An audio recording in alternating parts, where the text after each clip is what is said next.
March 31st, 1922. A German farmhouse. 6 people brutally murdered with a pickaxe. But here's what made investigators' blood run cold.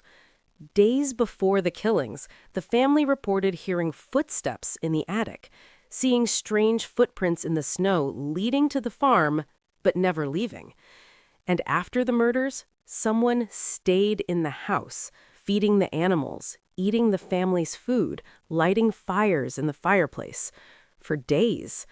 Who kills an entire family, then lives in their house like nothing happened? Hinterkaifeck. Even the name sounds ominous. It was a small farmstead about 70 kilometers north of Munich, Bavaria. Remote. Isolated. The nearest neighbor was over a kilometer away. In 1922, this wasn't just rural, it was the edge of civilization. The Gruber family had lived there for years. Andreas Gruber, 63, the Patriarch, his wife Cäzilia, 72, their widowed daughter Viktoria Gabriel, 35, and Viktoria's 2 children, Cäzilia, 7, and Josef, 2. The farm consisted of a main house, a barn, and several outbuildings. The family lived modestly, but comfortably. They kept livestock, they worked the land, and they kept to themselves, which in rural Bavaria was normal. But in the months before their deaths, something changed.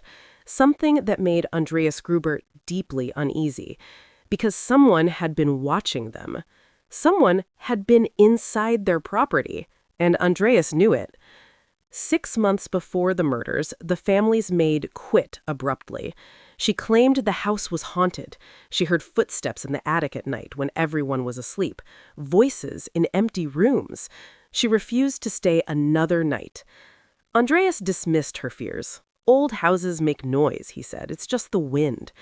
But secretly, he'd noticed things too. In January 1922, 3 months before the murders, Andreas found footprints in the snow. They came from the forest, crossed his fields, and led directly to his house. But there were no footprints leading away. Whoever made them was still on his property. He searched the barns, the outbuildings. Nothing. But the feeling of being watched never left him. Then came the sounds from the attic. Footsteps. Movement. He went up to check multiple times. Always empty. But items had been moved. A newspaper he didn't remember buying was on the table. Keys went missing, then reappeared. Days before his death, Andreas told a neighbor about his suspicions. "Someone's been in my house," he said. "I can feel it." The neighbor suggested calling police. Andreas refused. In rural Bavaria, you handled your own problems. That decision cost him his life. Because whoever was hiding on that farm was done watching. They were ready to act. March 31st, 1922. Good Friday. The family went about their daily routine. Andreas and Viktoria worked in the barn. Young Cäzilia came home from school around 4 p.m. The new maid, Maria Baumgartner, had arrived that very day, her first and last day working at Hinterkaifeck. As evening fell, the family gathered for dinner.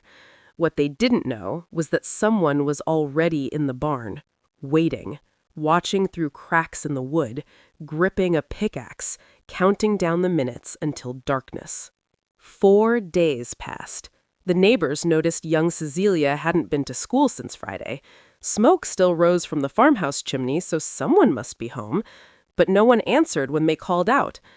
On April 4th, concerned neighbors finally entered the property. What they found would become one of Germany's most disturbing unsolved murders. The barn. That's where they found the first 4 bodies. Andreas Gruber, his wife Cäzilia, their daughter Viktoria, and young Cäzilia, all killed with brutal strikes from a pickaxe.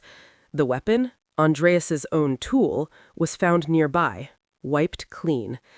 The killer had been methodical. Andreas was likely killed first as he entered the barn after dinner. Then Viktoria came looking for her father, then Cäzilia the elder. Finally, 7-year-old Cäzilia, who may have witnessed her family's murders before being killed herself.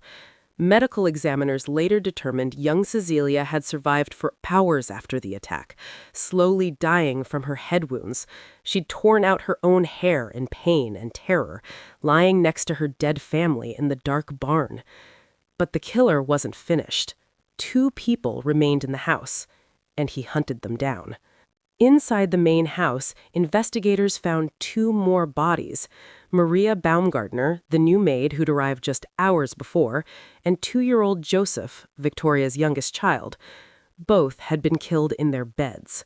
The killer had entered the house after murdering the others in the barn. He'd climbed the stairs, found Maria in her room, then found little Josef sleeping, and struck them both with the same pickaxe. But here's where this case becomes truly nightmarish. The murders happened on Friday, March 31st. The bodies weren't discovered until Tuesday, April 4th. That's 4 days. And someone had been living in the house that entire time. Neighbors reported seeing smoke from the chimney over the weekend. The animals had been fed and watered daily. Bread had been baked and eaten. Someone had made fires to stay warm. The killer hadn't fled. He'd stayed, living in a house with 6 corpses, calmly going about daily routines as if he owned the place. And investigators found something even more disturbing, evidence that he'd been there even longer than 4 days.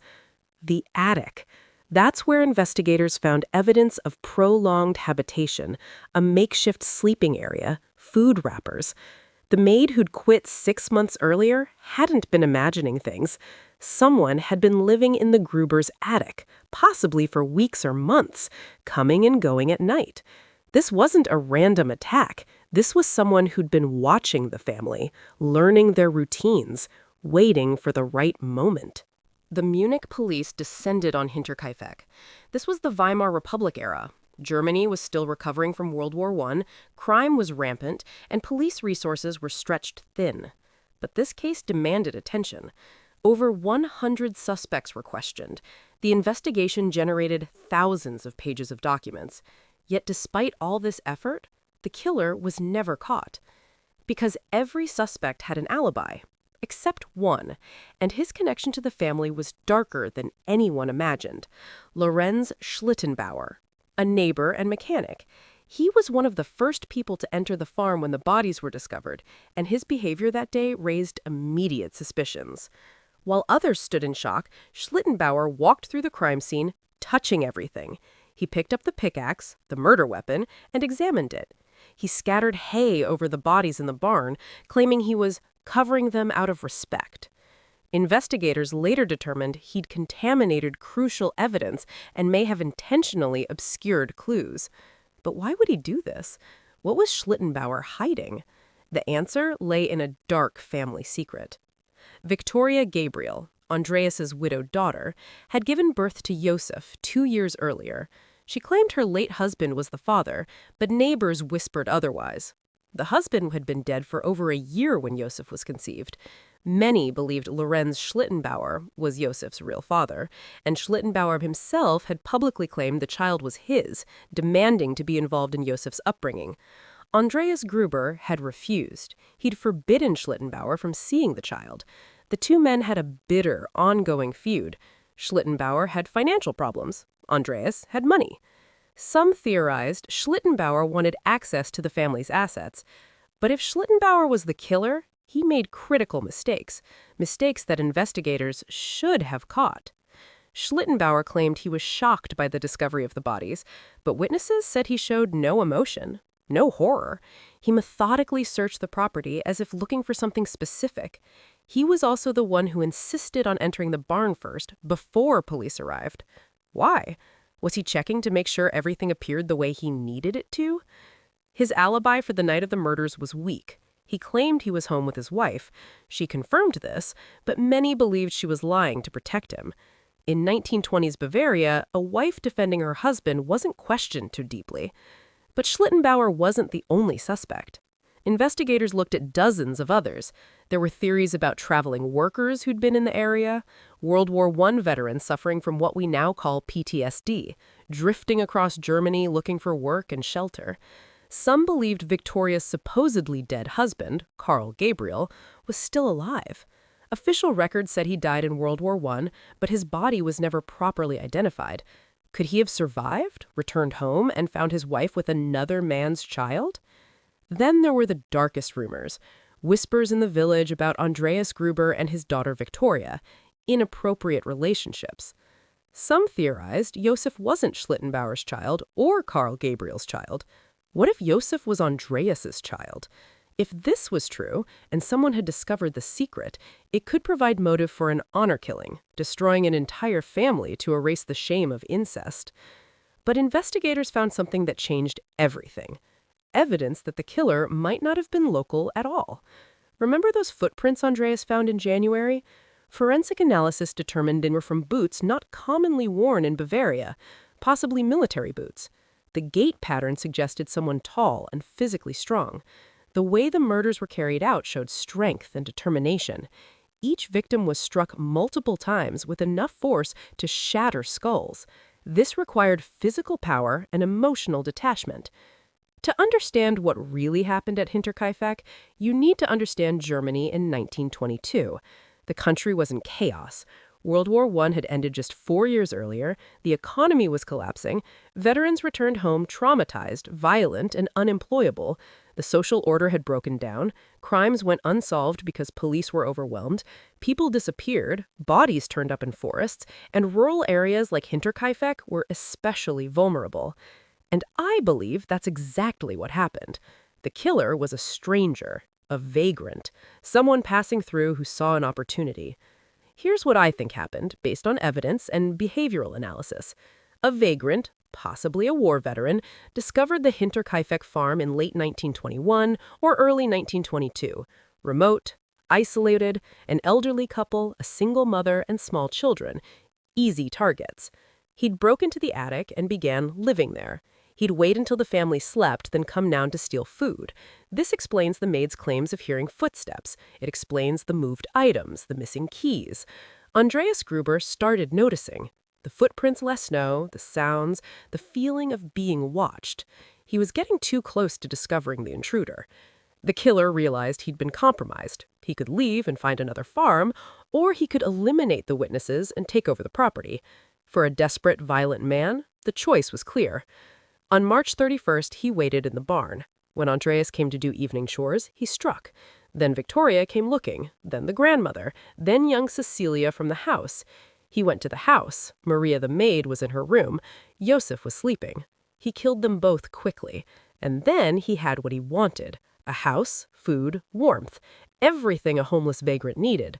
For 4 days, he lived as if the farm was his. He fed the animals because they were valuable. He baked bread because he was hungry. He made fires because it was cold.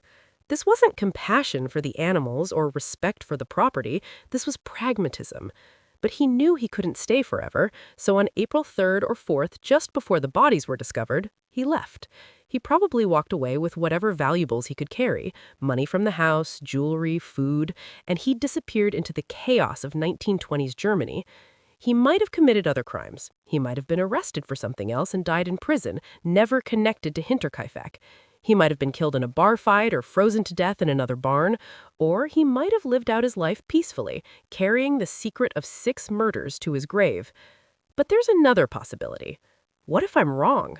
What if it was Lorenz Schlittenbauer after all? He had motive. Josef was likely his son, and Andreas blocked his access. He had opportunity. He knew the farm layout, the family's routines, and his behavior at the crime scene was deeply suspicious. He could have hidden in the attic just like a vagrant. He'd been to the farm before. Andreas wouldn't have been surprised to see him in the barn. Schlittenbauer could have convinced Andreas to talk privately, then struck. And when he discovered the bodies 4 days later, he deliberately contaminated the crime scene. He scattered hay over evidence. He moved the murder weapon, not out of shock, but out of criminal calculation. His wife alibied him because she was terrified. His neighbors suspected him but couldn't prove it. And 1920s Bavarian police didn't have the forensic tools to break his story. So which theory is correct? Vagrant or neighbor? Stranger or someone they knew? The truth is, both theories fit the evidence, and that's what makes this case so frustrating. We have a crime scene, we have suspects, we have motives, but we don't have proof. What we know for certain is this. Someone killed 6 people with a pickaxe. Someone stayed in that house with their corpses for days, and someone got away with murder for a century.